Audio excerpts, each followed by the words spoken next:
নিঃস্ব অবস্থায় কি দোয়া করতে পারেন একজন মানুষ, এই দোয়াটা শিখে নেন, ইনশাআল্লাহ আপনার জীবনের সমস্ত সংকট কেটে যাবে ইনশাআল্লাহ। আমি নিজে ওই দোয়াটা বেশি বেশি করার চেষ্টা করি। দোয়াটা হচ্ছে, মুসা আলাইহিস সালাম একটা গাছের নিচে হেলান দিয়ে বসলেন, বসে দেখলেন দুইজন মেয়ে দাঁড়িয়ে আছে দূরে, পানি নিতে পারছে না, লোকজন পানি নিয়ে যাচ্ছে, ওরা দাঁড়িয়ে আছে বেচারি। মুসা আলাইহিস সালাম গিয়ে বললেন, কি সমস্যা আপনাদের? এটা নিয়ে আপনারা আবার মেয়েদের সাথে কথা বলার চেষ্টা করেন না, ঠিক আছে? তো মাহারাম গায়রা মাহারাম মেনে চলে। তারা বললেন যে আমাদের বাবা অনেক বৃদ্ধ মানুষ, আমরা পানি নিতে পারি না যতক্ষণ না আমাদের কম পানি নিয়ে চলে যায়। মুসা আলাইহিস সালাম তো একটু বললাম না, ফিজিক্যালি খুব স্ট্রং ছিলেন, থাকে না বডি বিল্ডার, সামনে গিয়ে কথা বলে সরো পানি নিতে দাও, তখন মানুষ একটু মূল্যায়ন করে না। তো মুসা আলাইহিস সালাম এভাবে পানি নিয়ে দিলেন এবং বাছুরদেরকে পানি পান করালেন, করিয়ে গাছের নিচে এসে বসে আছেন।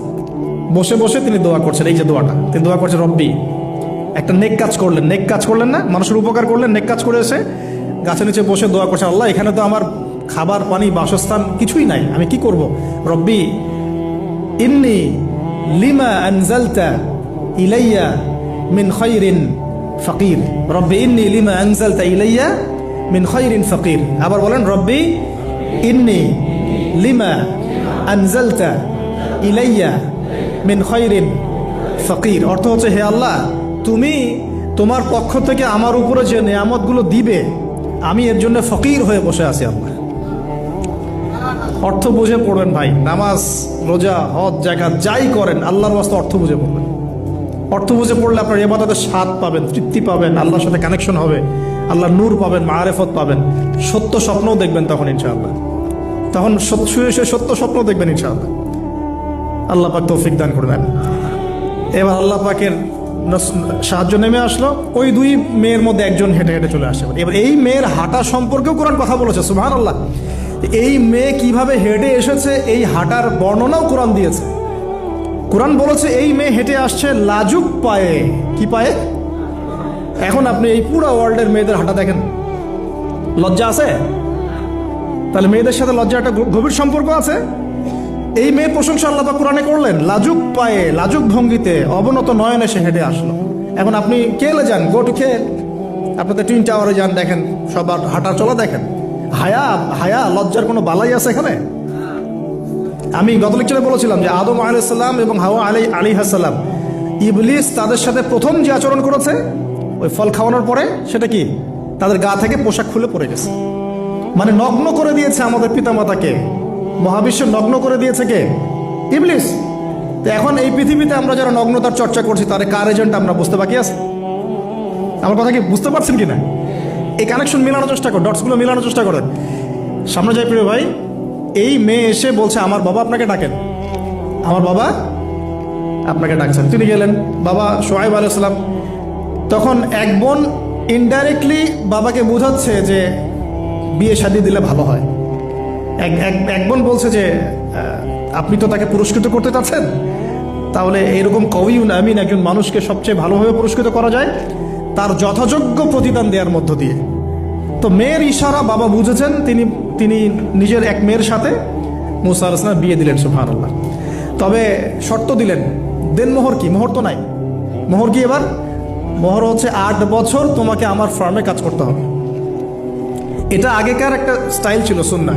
এটা এখন নাই, যদিও আগে এরকম ছিল যে দেনমোহর দেওয়ার জন্য এই একটা পদ্ধতি ছিল।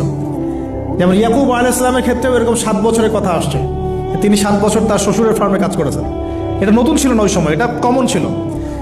এখন যেমন আমাদের দেশে কমন 10 লাখ টাকা মোহর হবে, 10,000 টাকা দিব, বাকিটা সব বাকি, তাই না? তো এরকম আর কি কমন কিছু বিষয় থাকে আর কি। আস্তাগফিরুল্লাহ, মাফ করো, বলবে বাসরাতে, বলবে আমাকে মাফ করে দাও।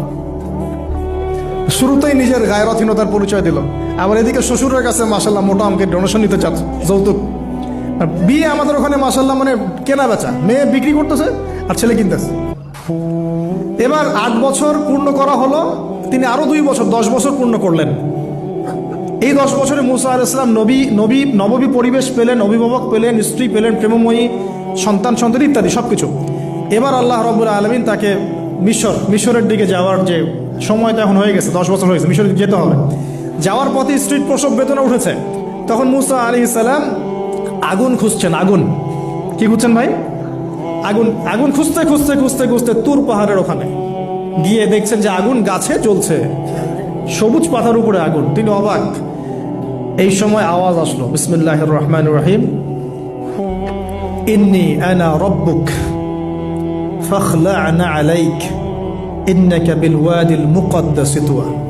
মূসা, ইন্নানি আনা আল্লাহ লা ইলাহা ইল্লা আনা ফা'বুদনি ওয়া আকিমিস সালাতা লিযিকরি। মানে এখানে অনেকগুলো কথা আছে, সূরা তাহার মধ্যে আছে।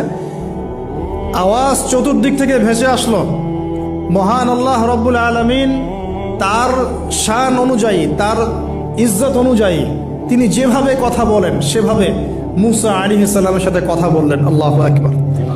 বললেন, ইয়া মূসা, হে মূসা, ইন্নানি আনা আল্লাহ, নিশ্চয়ই আমি আল্লাহ, লা ইলাহা ইল্লা আনা, আমি ছাড়া কোনো ইলাহ নাই, ফা'বুদনি, তুমি আমার ইবাদত করো, ওয়া আকিমিস সালাতা লিযিকরি, আমার ইবাদতের জন্য সালাত কায়েম করো, আমার জিকিরের জন্য সালাত কায়েম করো, আমার স্মরণের জন্য সালাত কায়েম করো।